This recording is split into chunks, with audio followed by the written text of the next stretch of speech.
एक समय की बात है, एक गांव में गडेरिया रहता था। वह बहुत ही गरीब था।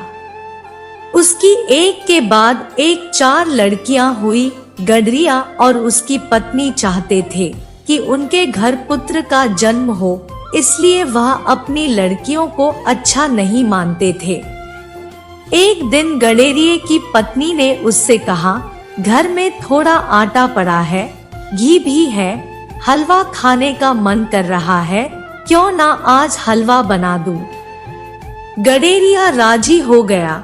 गडेरिया और उसकी पत्नी चाहते थे कि जब उनकी लड़कियां सोई रहे तभी हलवा खाया जाए। गडेरिये की पत्नी हलवा बना ही रही थी। इसी बीच एक एक करके वे चारों लड़कियां उठ गई। तभी गडेरिये ने अपनी बेटियों से कहा, चलो हम दूर जंगल में बेर खाने चलते हैं। उन लड़कियों को बेर बहुत अच्छे लगते थे। वह तुरंत तैयार हो गई। गडेरिया उन चारों लड़कियों के साथ बेर के जंगल में चला गया। वहां बहुत सारी बेर की झाड़ियां थी। गडेरिया अपने साथ ओढ़ने के लिए एक बड़ा सा कंबल ले गया था। उसने उन चारों लड़कियों से कहा, तुम उधर बेर खाती जाओ, मैं यहाँ पर बैठा रहूंगा। जब तुम ढेर सारे बेर खा लोगी तो तुम मुझे यहाँ पर मिलना। लड़कियां पेड़ों से बेर तोड़ते तोड़ते काफी आगे चली गई। गडेरिये ने वहां एक झाड़ी के ऊपर अपना कंबल डाल दिया। दूर से कंबल को देखकर लग रहा था कि वहां कोई आदमी बैठा हुआ है।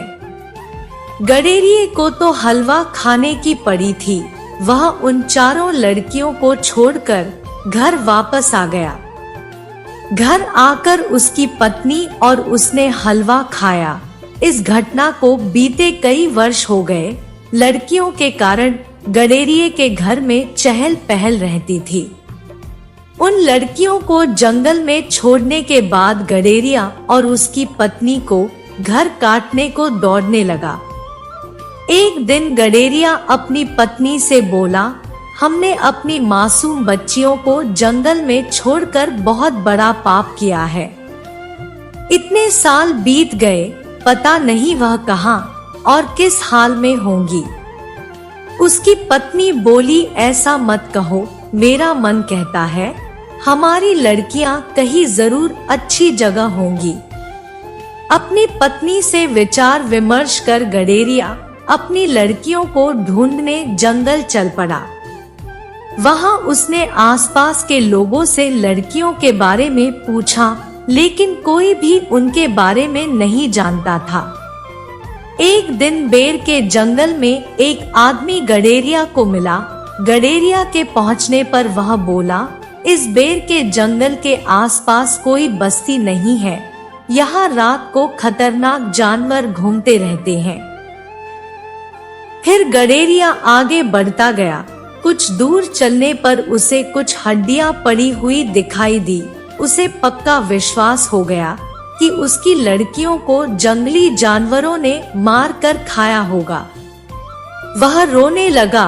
तभी थोड़ी देर बाद उसे उस रास्ते में घोड़े पर सवार एक सुंदर युवती दिखाई दी। गडेरिये को रोते हुए देखकर उसने पूछा, आप कौन हैं? क्यों रो रहे हैं? गडेरिये ने उसे पूरी बात बता दी। गडेरिये की बात को सुनकर वह मुस्कुराई और बोली, मैं आपको एक कहानी सुनाती हूँ। तभी युवती ने कहानी को सुनाना शुरू किया।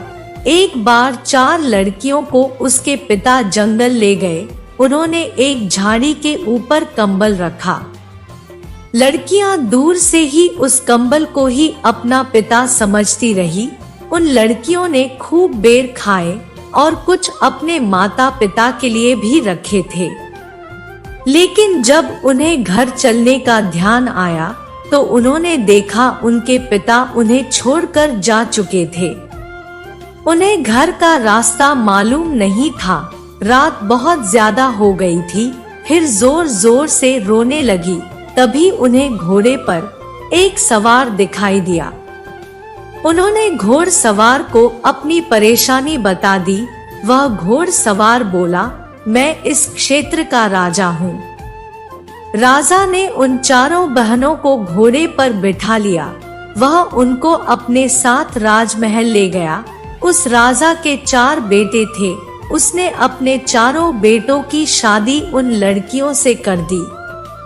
तभी गडेरिये ने बोला, बेटी, मैंने भी अपनी 4 लड़कियों को जंगल में छोड़ दिया था। तुम्हारी कहानी की लड़कियों का तो राजकुमारों से विवाह हो गया। मेरी बेटियां पता नहीं कहाँ और किस हाल में होंगी, वे जीवित होंगी भी या नहीं। तभी वह युवती बोली, आप मेरे साथ मेरे घोड़े पर बैठ जाओ, मैं आपको एक जगह ले चलती हूँ। क्या पता आपको अपनी खोई हुई बेटियों के बारे में पता चल जाए। गडेरिया उस युवती के साथ घोड़े पर बैठ गया। वह दोनों एक राजमहल में पहुंच गए। उस युवती ने गडेरिये को अतिथि विश्राम गृह में पहुंचा दिया। थोड़ी देर बाद उस युवती के साथ 3 और युवतियां विश्राम गृह में पहुंची। उन युवतियों को देखकर गडेरिया सोचने लगा, मेरी लड़कियां अगर आज जीवित होती तो शायद इन्हीं की उम्र की होती। इन चारों युवतियों की शक्ल सूरत मेरी बेटियों से भी मिल रही है। हो सकता है यह मेरी ही बेटियां हो, लेकिन मुझ गरीब की बेटियां और इस राजमहल में नहीं, यह मेरी बेटियां नहीं हो सकती। तभी उसकी छोटी बेटी ने कहा, पिताजी, हलवे को खाने के लिए आपने हमें बेर के जंगल में छोड़ दिया था, क्या वह हलवा अभी भी बचा है? सबसे छोटी लड़की की कही इस बात से गडेरिया अपनी सोच की दुनिया से बाहर आ गया। मुझ गरीब की बेटियां इस महल में, गडेरिये ने आश्चर्य व्यक्त किया। तभी सबसे बड़ी लड़की बोली, पिताजी, इस संसार में जो भी स्त्री या पुरुष जन्म लेता है वह पूर्व जन्मों के कर्मों के अनुसार अपना भाग्य साथ लेकर आता है। आपने अपनी जिम्मेदारियों से बचने के लिए हमें बेर के जंगल में छोड़ दिया था, लेकिन हमारे भाग्य में इस राज परिवार की बहू होना लिखा था। गडेरिया अपनी बेटियों को पाकर बहुत खुश हुआ। अपने दुष्कर्मों के लिए उसने अपनी बेटियों से क्षमा मांगी और इस तरह अपनी बेटियों को दोबारा वापस पाकर वह बहुत खुश हुआ। दोस्तों, आपको हमारी यह कहानी कैसी लगी कमेंट करके हमें बताइए। अगर आगे भी आप ऐसी ही कहानी का आनंद लेना चाहते हैं तो हमारे इस वीडियो को लाइक करके चैनल को सब्सक्राइब जरूर कर लीजिए, क्योंकि हम आगे भी आपके लिए ऐसी ही वीडियो लाते रहेंगे। धन्यवाद।